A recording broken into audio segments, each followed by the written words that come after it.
A Link to the Past is the third game in the Zelda series and the only entry on the Super Nintendo. It has a reputation as one of the best 2D Zelda games, so I was excited to play it. It abandons almost everything from Zelda 2 and instead returns to the style of the first game. With that in mind, there will be more comparisons to the first game than the second. This video will contain minor spoilers, as one of the main mechanics of this game isn't introduced until a few hours in. This mechanic is a core part of the game, so I can't talk about the game without mentioning it. I'm sure a lot of people wouldn't consider this mechanic a spoiler, but I wanted to add a warning just in case. With that in mind, it's time for the third episode of the Evolution of Zelda. A Link to the Past released in 1991, almost 5 years after Zelda 2. 5 years may seem like a standard amount of dev time in games today, but back then it was a lot. For contrast, Zelda 1 had just 2 years in development. A lot happened in those 5 years, most notably the jump to the 16-bit era. Game design had also gotten more ambitious. With games like Super Mario World, the scope of Nintendo's first-party games was rapidly increasing. Not only is the technical jump from the NES to the SNES significant, A Link to the Past also used the larger 1MB cartridge instead of the standard 512KB cartridge. That might be a negligible amount of space today, but it's 8 times larger than the cartridge which Zelda 1 released on. A Link to the Past expands on Zelda 1 in almost every way. Almost every mechanic from the first game has been refined and modernised. The combination of more development time and stronger hardware allowed the team to eclipse anything they'd made before. Zelda 1 was a great game, but it was a little rough around the edges. Although I don't think Zelda 1 has aged badly, I can't deny that A Link to the Past feels much more modern in comparison. Going back to the first game after this one would feel like a huge step backwards. The most immediately obvious improvement from the jump to 16-bit is the presentation. A Link to the Past is gorgeous, with pixel art that still looks good by modern standards.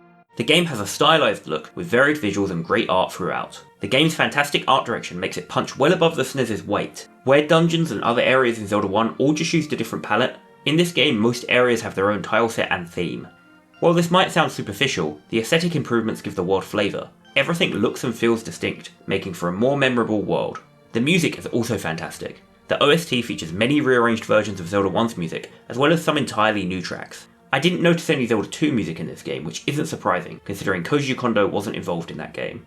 Like the visuals, there's a wider selection of music in this game, allowing for individual areas to have a distinct tone. A lot of the classic Zelda music is present in this game, and there's a reason it's become so iconic. The music combines with the visuals to create a game that's charming from the very start. At its core, A Link to the Past's gameplay is similar to Zelda 1. Almost every area has had improvements. While most enemies still follow a set pattern, the patterns are more varied with many enemies that require strategy to defeat. A spin attack and dash attack have been added to the game, as well as items in general being more practical to use in combat. You can play this game the same as the original, but you can also opt for a more item-heavy playstyle instead. This variety wasn't possible with the limited tools of the original game. The combat is faster paced with more enemies, movement options and hazards on screen at any time compared to the first game.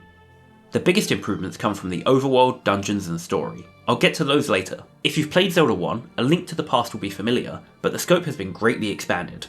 A Link to the Past didn't actually take me that much longer to beat than the first game, which goes to show how densely packed this game is with content. There is no filler in this game. Everything serves a purpose. The game doesn't take much from Zelda 2. You could argue that the NPCs and towns had an influence on this game, and while that is true, it also feels like a natural extension of the first game. The main mechanic taken from Zelda 2 is the magic meter. The magic meter returns in this game, but instead of spells, it's now used as a shared resource for various items. You do gain access to a few expensive spells, but they're mostly different variants of kill everything on screen, and they feel too expensive to use regularly. Items are required for puzzles, so using them for combat can sometimes feel like a waste of the magic meter. The items that use magic are nowhere near as powerful as those in Zelda 2, and the combat is easier. You can use items and magic for combat, but it's not mandatory like it was in Zelda 2.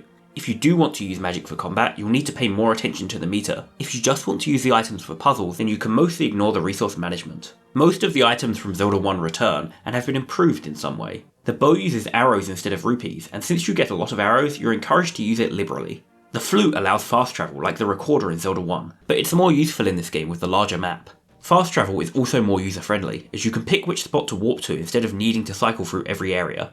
There are a lot more items in A Link to the Past, and like the original, my favourites are the ones which change how you navigate the world. The hookshot is a fantastic addition. I think every game needs a grappling hook. Potions return, and you can now carry up to 3 of them, which can trivialise much of the game. This comes at the cost of rupees. In the first game, rupees were scarce. I never had enough to buy everything I wanted. In A Link to the Past, I was often walking around with the maximum amount of rupees. I was able to buy all of the important items as soon as they became available, while ensuring I had a full stock of potions. Bosses in this game are more intricate than in Zelda 1. In that game, boss fights were simple puzzles. Once you figured out how to kill the boss, it was trivial. Bosses in A Link to the Past do require strategy, but they put up more of a fight. Some of the bosses are still too easy, but most offer a decent challenge. At the very least, you'll need to figure out their patterns, and sometimes you'll even need to pay attention to the environment. Every dungeon has a unique boss fight in this game, as opposed to the recurring boss fights of the first game. The bosses in this game are a huge step up from Zelda 1.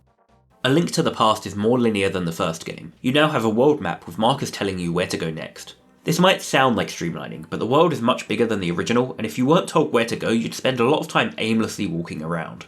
Even if you know the destination, finding your way to a dungeon can still prove challenging. The game isn't as cryptic as Zelda 1, but there are some great puzzles off the beaten track. You're now rewarded pieces of heart for finding secrets which combine into heart containers. This allows the game to have more secrets without making you overpowered, and encourages you to explore if you're close to the next heart. While there are a lot of optional secrets and puzzles, most of the guesswork of finding secrets in the first game is gone. Walls that can be destroyed by bombs return, but they're now clearly marked with cracks. You can still miss them if you're not paying attention, but if you're observant, they're easy to find. Like the second game, there are NPCs who will point you in the direction of important items, and you can also pay for hints at the fortune tellers if you're stuck. The exploration has been modernised, and although the cryptic secrets in Zelda 1 did have their charm, they were a barrier to new players. It always feels worthwhile to explore the world, as even though a lot of the items are optional, some of them are extremely helpful. While you could technically beat the game without grabbing a single piece of heart or any of the optional items, I think you'd struggle towards the end. Although the world still isn't huge, it's significantly larger than the first game, while still being densely packed. Individual areas have more character now, thanks to the unique visuals, layouts, and NPCs. The game features one major town, as well as houses dotted around the map. The NPCs are more advanced than in Zelda 2, with far more dialogue and quests. The world is packed with character, which makes exploring a joy. You never know quite what you'll find next. It's hard to talk about the Overworld without mentioning the Dark World. Partway through the game, you're sent into the Dark World and given a mirror that lets you switch back to the Light World at will. The Dark World is an evil, twisted reflection of the real world, which follows the same overall structure but has some key differences. It feels different enough to not just be a rehash of the Light World, and essentially doubles the size of the Overworld. The world switching mechanic is used in a few puzzles. Some areas are only accessible by first going to them in the Dark World, and then using the mirror to switch back. There are also some points where interacting with one world will change properties in the other. This has a ton of potential, but it's only used a handful of times. I suppose having to constantly swap worlds would have gotten tedious and slowed the pace down too much. The introduction of the Dark World could have felt like padding, but instead it elevates the game to a new level. It completely changes your relationship with the world. It's the biggest, but not the only example of A Link to the Past doing this. Through unlocks like the flippers and the power glove, you're given new ways to traverse the world and encouraged to revisit previous areas. This makes the world feel more connected.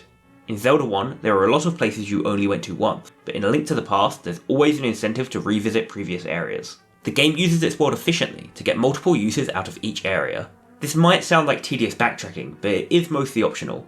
That said, exploring the world is one of the best parts of this game. Building familiarity with the world map is satisfying in a way that's difficult to find these days.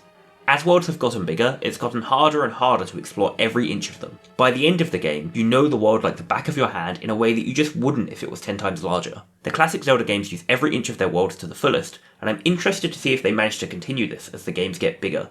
The story is one of the biggest areas where this game has improved over its predecessors. There is still a scrolling text intro, but it's now accompanied by visuals. Beyond that, the story continues into the game as the plot unravels throughout the playtime. In the first two games, there wasn't enough to talk about, so this is a massive improvement. The writing is solid throughout and even contains a few jokes. It's nothing groundbreaking, but it is impressive for the time. Without spoiling anything, the plot revolves around a wizard called Aghanim trying to break free Ganon from the Dark World, an evil, twisted version of the real world. It's a standard save the world story, but it's decently written and serves as a vehicle for delivering context to the rest of the game. There's no obvious connection to the first two games here. I had to look to the internet to figure out that it's a prequel. The name A Link to the Past is a reference to the fact the game is a prequel, but that isn't the original name. The game was called Triforce of the Gods in Japan, but was changed for religious reasons. That's the same reason the temples were renamed palaces in Zelda 2. It seems Nintendo was scared of releasing anything in America with a possible religious connection. There's a lot of focus on prophecy in the history of the world. As you progress through the game, you get more and more world building. Where this story excels is in how it improves the rest of the game. It fleshes out the world, providing history to the setting. Since so much of the gameplay is focused on exploring the world, this extra context elevates every part of the game. It makes you feel like you're on an epic quest rather than just meandering around dungeons. Speaking of dungeons, they're a core part of the Zelda experience, and that's no exception here. The dungeons are one of the most improved parts of A Link to the Past. They now have multiple floors, allowing for complex layouts featuring branching paths. The dungeons are intricately laid out, with great care put into their design. The flat mazes of Zelda 1 seem primitive by comparison. Exploring the dungeons involves more puzzle solving than before, where the dungeons were mostly combat gauntlets. Each dungeon contains a big key, which will allow you to open a special chest containing a new item, as well as a big door, which usually leads to the boss. The map and compass return from before and aid the exploration greatly. Navigating the dungeons in this game is a joy. It's some of the most enjoyable dungeon crawling in any game I've played. That's a good thing, because this game features a massive amount of dungeons. The dungeons are mostly linear. There are a few areas you could skip if you knew exactly where to go, but you'll need to explore most of them. There's a general flow of getting into the dungeon and locating all the important areas. You'll want to find the big key and the big chest, and then finally the boss. Linear doesn't mean boring though, as most dungeons have unique methods of traversing them, and it's easy to get lost before you find your bearings. Where the constant dungeon crawling could get tedious towards the end of Zelda 1, I didn't feel that here. Partly that's because the game is better paced and rarely throws you into several dungeons back to back. Mostly though, it's because the dungeons here are so well crafted. Each dungeon has a unique design and atmosphere, from swampy ruins to haunted woods to a town overrun by thieves. There's so much variety here. I don't think there's a single dungeon in this game that I didn't enjoy, and for a game with over a dozen dungeons, that's really saying something. Zelda 1 was already a masterpiece, and this game improves on it in almost every way. It's clear to me now why so many people say this is one of the best games of all time. I'm glad I played the games in order, because I think playing Zelda 1 after this game would feel like a huge step backwards. This game is amazing, and I expect it will become one of my favourites of all time. I'm going to come back to it in a year or so to see how I feel about it then. The fact this game isn't unanimously labelled as the best game in the series makes me excited for what's coming next. I've heard people say it's not even the best 2D Zelda game. I'll have to wait until I've played them all to make that judgment, but what I can say is that A Link to the Past is an amazing game and well worth playing. It's a masterpiece that refines the first game and improves on it in almost every way. In the next episode of the Evolution of Zelda, I'm going forward just a few years to Link's Awakening on the Game Boy. Specifically, I'll be playing the Gameboy Colour version, Link's Awakening DX. It will be interesting to see how this refined version of 2D Zelda translates onto less powerful hardware. A Link to the Past has left me hungry for more, and I can't wait to jump into the next game. If this video left you hungry for more, make sure to leave a like and subscribe, and I'll see you in the next episode of the Evolution of Zelda.